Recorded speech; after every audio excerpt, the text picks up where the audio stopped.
duty belt equipment part 2. So I was saying with the knife, that probably shouldn't be on there. I'm confident with it. I would utilize that for unique situations. There are many things that could happen that you can't foresee. I would rather have something like a knife just in case. I mean, you have no idea what could happen. You could have a kid fall in the ocean and then get attacked by a shark. What are you gonna do? I'm probably gonna, if anything, if I do decide to do this, I would most likely want that knife handy to be able to jump in, take care of that shark, if needed. Similar situation, maybe a kid falls in the water, gets tied up on one of the ropes around the dock, and they get somehow stuck and tangled with that rope around something. I don't know. It's just an example. I have the tool to cut that rope free and, you know, potentially save that person's life. Would I use it as self-defense if I really felt threatened? Which is probably one reason I should not have it on there, but it is on there for those incidences, like I said, that you can't foresee, that you may need a knife. You're gonna look pretty stupid trying to save a kid that's tangled up in ropes underwater with an asp or, you know, a rechargeable flashlight. That's not gonna work. You want tools around you. I do have the multi-tool. I could probably spend the time getting the little knife out of that thing and trying to like saw it out. But these things are gonna happen very fast, and time is of the essence. It's very vital to be very quick in your decision-making process and coming up with a solution to the problem that presents yourself. So yeah, if you're gonna get the gear, most of the time, there's a lot of places where it's not applicable. You don't need it. It's not, or it's not even wanted. They don't want you to wear a duty belt. Very common type of security is somebody wearing a security polo, wearing shorts and, you know, sneakers, just doing just walking around. That's what their client wants. That's what they're gonna get. A lot of places would have in-house security. It's a lot less expensive, a lot more liability, but you don't get the training, the experienced personnel that you have when you do in-house security, and you don't have real leadership that knows what they're doing with security. It's very bad to be in a position, in a security position, and that person has little to no training, and comes across a dangerous situation and tries to handle it himself. It's not your job. I know if there's a situation I can't handle, I'm calling the police. Like, that's my job. Make sure if it's a situation I can handle, obviously I'd handle it.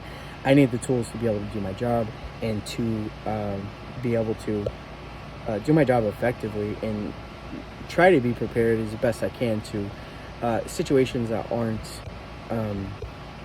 that you don't really foresee, or you could probably imagine may happen.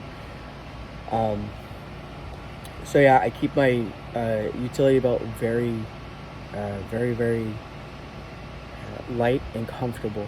When you do get all this stuff moved around, you'll discover some of the time it is not very easy. Not everything is clip-on, not everything is strap-on.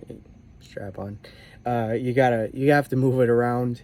Sometimes it requires you to take disassemble the clip and the belt altogether, at least on one side, and move things around through that way. There are things that you can attach, like the Molly style. Yeah, I know it looks terrible. Don't judge me. This is for like a Molly pack. That would be for like a vest. You put accessories on a vest. What I had to do with so many scopes of my profession, like I said about bail bondsman doing fugitive recovery work. I don't want to put all that stuff on my belt. I've got a taser, pepper spray. There's so much stuff. So the taser I'm not going to employ on post. A taser, a deployable taser or a phaser, it's a great tool to have. It's non-lethal, minimal danger. It's very effective, and it's a great thing to have available if you have the training. Again, you need to be certified to be able to carry and deploy phaser or deployable phaser or taser while on the job. There are risks to it, as you know, with everything else, but I don't carry taser on my duty belt for security. I do have it somewhat, really secured really well on my bulletproof vest. That's because if I'm ever using my vest, that means I'm going to be using my taser, or highly likely to use my taser. I don't put my pistol on my belt anymore. I do a thigh rig when appropriate. Actually, being a bail bondsman, you see them on TV, fugitive recovery. They're actually not licensed. You're not allowed to carry a gun. They have the same rules as civilians. They just don't get questioned a lot. A lot of police officers don't know the particular rules and laws regarding bail bonds. It's its own separate entity. Some of them know, some of them don't. I've seen bail bondsmen just sitting in a cafe before or after doing a job. Most of them will know to cover their weapon. I usually have, you're required to wear identification on your jacket. You'll have like surety agent, all over. Most of the time it's easier to just put on a windbreaker that says all that instead of having to change your whole outfit. And you use that windbreaker, you're going to go ahead and cover up that pistol. I'm not really in those types of situations. If I am doing a pickup, I'm going to make sure I can control the environment the best that I can. I'm not going to be near a restaurant unless, the guy's in the restaurant. Then I'm going to change things up. My thigh rig, I can easily attach and detach from my belt if needed, and it's not needed while I'm working if I'm doing a post that does not require me to wear a firearm.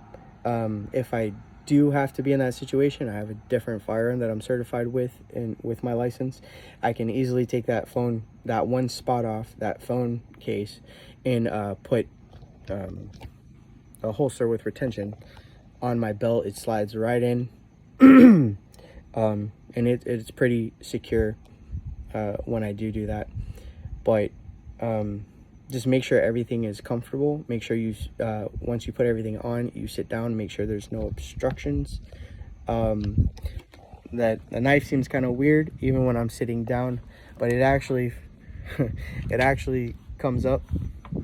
It just twists right up when I sit down, so there's no issues stabbing myself in the butt or anything that I sit on.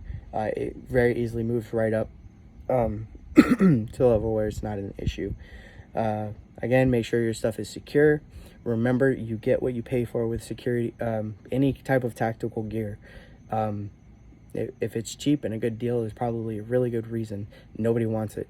The Bianchi belt that I have, I think, goes up to anywhere from $30 to like over $100. There's different types of belts that you get. I think mine was around $54. It's a lot more expensive than just the regular $20 Chinese one you can get online. But it's so worth it. It's long lasting. It looks professional. It's neat. It holds your gear up really well. Just keep that in mind when you're purchasing your stuff. Take the time to invest in good equipment and not something you're going to be replacing every month or every other month or so on.